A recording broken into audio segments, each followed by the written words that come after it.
Oke, bismillah. Assalamualaikum warahmatullahi wabarakatuh. Baik, sekarang kita akan belajar tentang cara hidup yang baik dari tokoh filsafat kuno. Namanya Diogenes. Diogenes dari Sinop. Beliau punya gagasan-gagasan penting dalam dunia filsafat, yaitu filsafat sinisme. Ya, meskipun istilah sinis itu definisinya jauh antara dulu dan sekarang.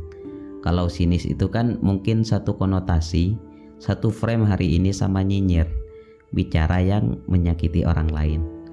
Bedanya sama dulu, kalau dulu sinisnya itu kritis, masuk akal, rasional, melahirkan gagasan-gagasan besar. Nah, kalau hari ini sinisnya itu tinggal menyakitinya saja. Makanya biar tak cuma sinis yang negatif, ayo kita belajar hidup sinis yang positif dari Diogenes ini. Ini tentang rumus-rumus hidup alami dan rumus-rumus hidup bahagia. Pertama, rumus hidupnya Diogenes yang bisa kita tiru adalah jangan mempersulit setiap pemberian Tuhan yang sederhana. Jadi, penyakit kita hari ini apa? Mempersulit hidup. Padahal sebenarnya hidup ini kan simpel, sederhana. Makan misal, itu kan simpel. Ada makanan, halal, baca doa terus makan. Sesimpel itu. Tapi kan begitu ketemu manusia, kemudian ada teori makan. Makan harus begini dan begitu. Harus pakai sendok, harus pakai garpu, harus pakai piring, harus macam-macam. Terutama kalau pas ada acara-acara penting. Itu kan kadang aturannya agak jelimet. Duduknya ditata, harus pakai sapu tangan yang ditaruh di dada, ada yang harus di pangku juga. Jadi serumit itu makan, belum lagi tidur.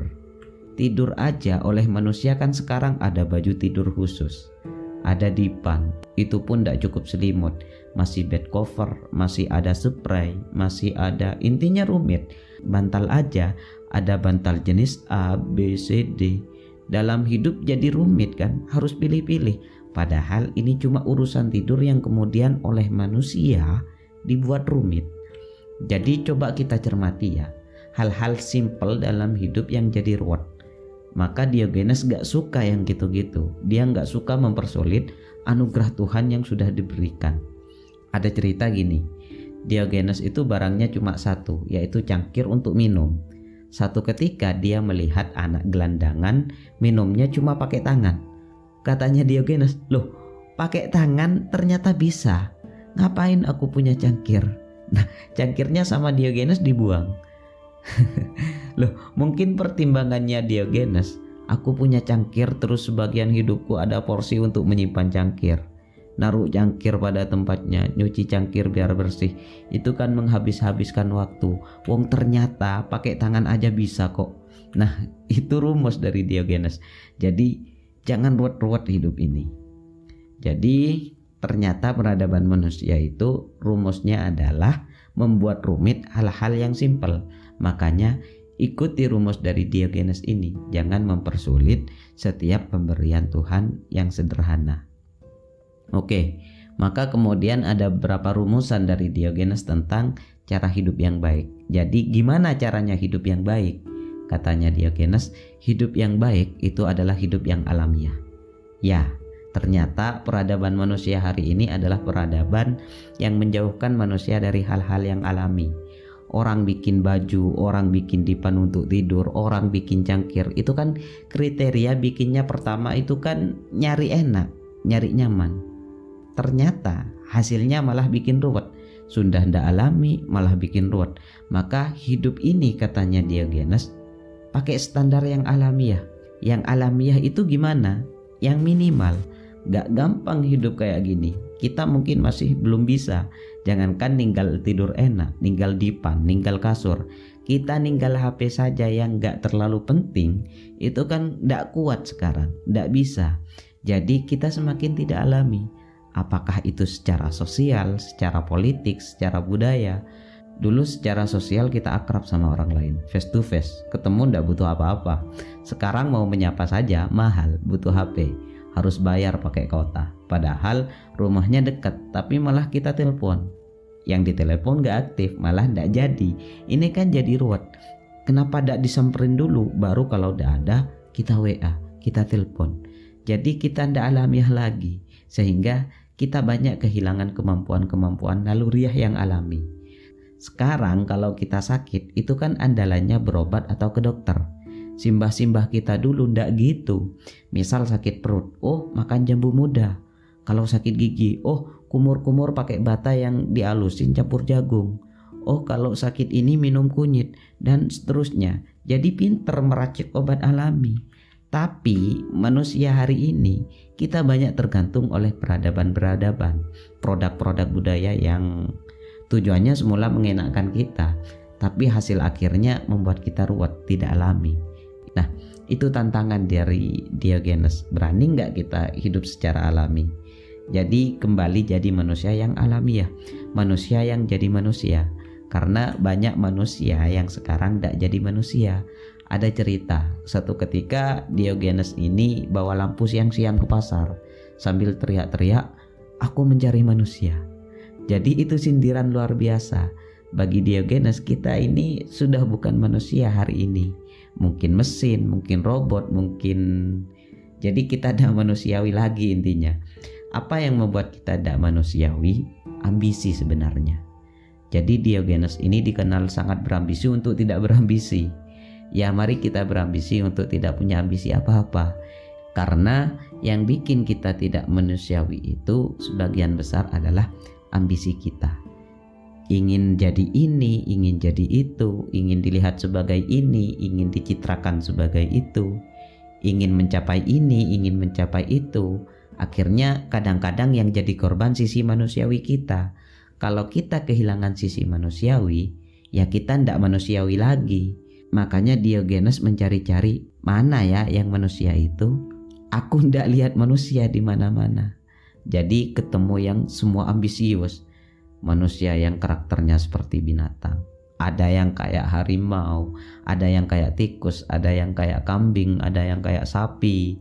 Jadi kita membinatang semua. Karena apa? Karena ambisi. Jadi kita kehilangan sisi-sisi kemanusiaan. Makanya Diogenes nyindir kita, I am looking for human. Aku nyari manusia sekarang. Maka Diogenes muter-muter di kota, I am looking for human. Aku mencari manusia. Yang kedua, kalau sudah ketemu yang alami, rumus kedua untuk hidup versinya Diogenes adalah dengan pengendalian diri. Jadi mengendalikan diri dari kesenangan duniawi. Apa sih kesenangan duniawi itu? Ya yang hanya nuruti nafsu, kemewahan termasuk jabatan, kekayaan, dan reputasi. Jabatan, kekayaan, reputasi itu mungkin kelihatan baik, tapi katanya Diogenes, semua itu adalah ornamen dari perbuatan jahat. Perbuatan jahat apapun pasti ada hubungannya dengan kalau enggak jabatan ya kekayaan, kalau enggak ya reputasi. Kita boleh sebut kejahatan apapun. Jadi kesenangan duniawi, jabatan, kekayaan, dan reputasi. Misalnya ada kelitih. Kelitih itu anak SMP, ABG yang tidak jelas. Tiba-tiba bacok orang terus lari. Setelah diinterogasi ternyata ya iseng aja untuk kepentingan gengnya, biar dia levelnya naik di gengnya. Itu kan reputasi. Anak SMP aja sudah ngerti reputasi. Jabatan apalagi. Hari ini orang se-Indonesia maki-maki orang yang beda pandangan dengan dirinya. Ternyata ya bersenggolan dengan makhluk yang namanya jabatan, termasuk kekayaan. Jadi kejahatan apapun ternyata ornamennya yang menghiasinya ya jabatan, kekayaan, dan reputasi tadi. Maka yang ingin hidup alami dan lurus dan benar, jauhi saja itu. Hidup kita akan jauh lebih nyaman. Oke, kita kan pengennya selalu hidup kaya. Tapi kalau Diogenes kebalikannya, jangan mimpi jadi orang kaya, malah repot.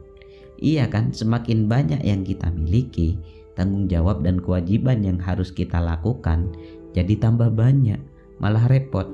Tadi Diogenes punya cangkir satu aja malah bikin repot. Apalagi kita yang punya kendaraan banyak, punya mobil banyak, alangkah repotnya. Nah, kalau versi Diogenes, kalau kita sedang di rumah, coba dicek satu persatu. Definisikan barang kita satu-satu. Apa gunanya? Apa pentingnya? Kalau udah ada itu kita masih bisa hidup nyaman enggak? Kita pilih saja keset misal. Seandainya tidak ada keset ini, kira-kira aku hidup enak enggak? Apa pentingnya keset? Intinya apa aja, ada apa saja, kompor misal. Apa pentingnya kompor di sini? Wong aku tiap hari ya beli misalnya.